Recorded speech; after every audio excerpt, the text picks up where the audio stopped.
Tinjuan Hebat!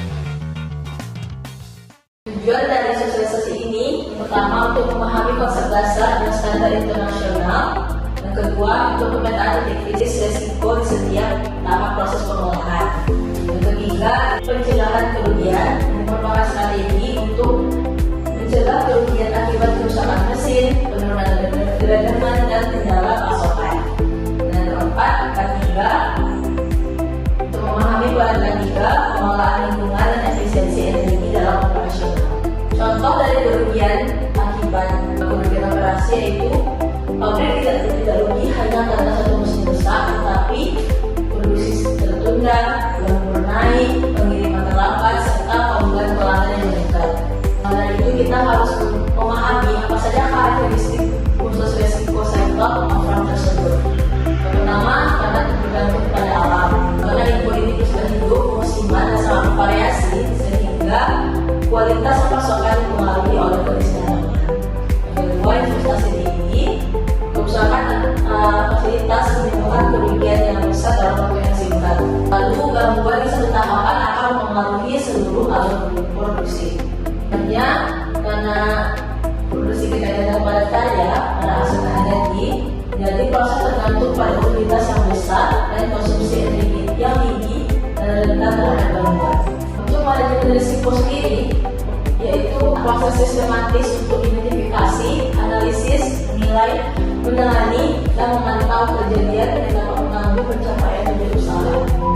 Dan tujuan dari manajemen risiko tersebut yang pertama untuk melindungi aset dan sumber daya manusia, yang kedua untuk menjamin kelancaran produksi, yang ketiga meminimalkan kerugian dan memaksimalkan peluang, dan yang keempat untuk memenuhi peraturan dan standar yang berlaku serta mewujudkan usaha yang berkelanjutan atau sustainability. Dampak manajemen risiko terhadap usaha yang dilakukan yang pertama finansial. Dari finansial kita dapat mengetahui biaya perbaikan, nilai pendapatan dan denda pelanggaran. Lalu operasional, gangguan jadwal, penurunan efisiensi dan kesulitan memenuhi permintaan. Yang ketiga itu ada reputasi, menurunnya reputasi kepercayaan pelanggan dan masyarakat. Hukum seperti pencabutan izin usaha dan tuntutan hukum. Dan selanjutnya sosial, konflik dengan masyarakat sekitar.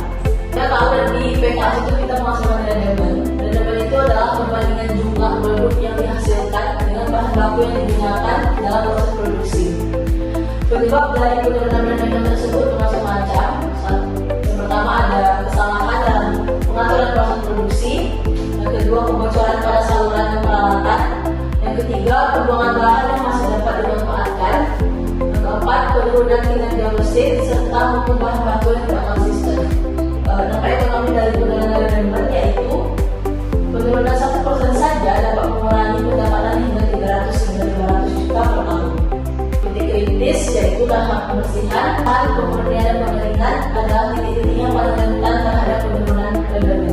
Untuk strategi manajemen risiko kita punya strategi penanganan dan mitigasi atau preventive maintenance.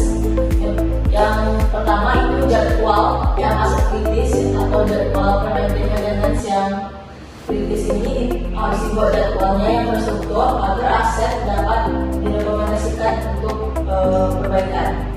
Yang kedua, checklist inspeksi harian. Operator harus melakukan inspeksi visual dan fungsional setiap hari sebelum dan sesudah operasi.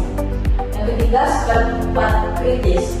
Pastikan pabrik punya spare part untuk ketersediaan di gudang untuk meminimalkan waktu perbaikan saat breakdown. Yang keempat, condition based monitoring. Selalu pantau kondisi mesin,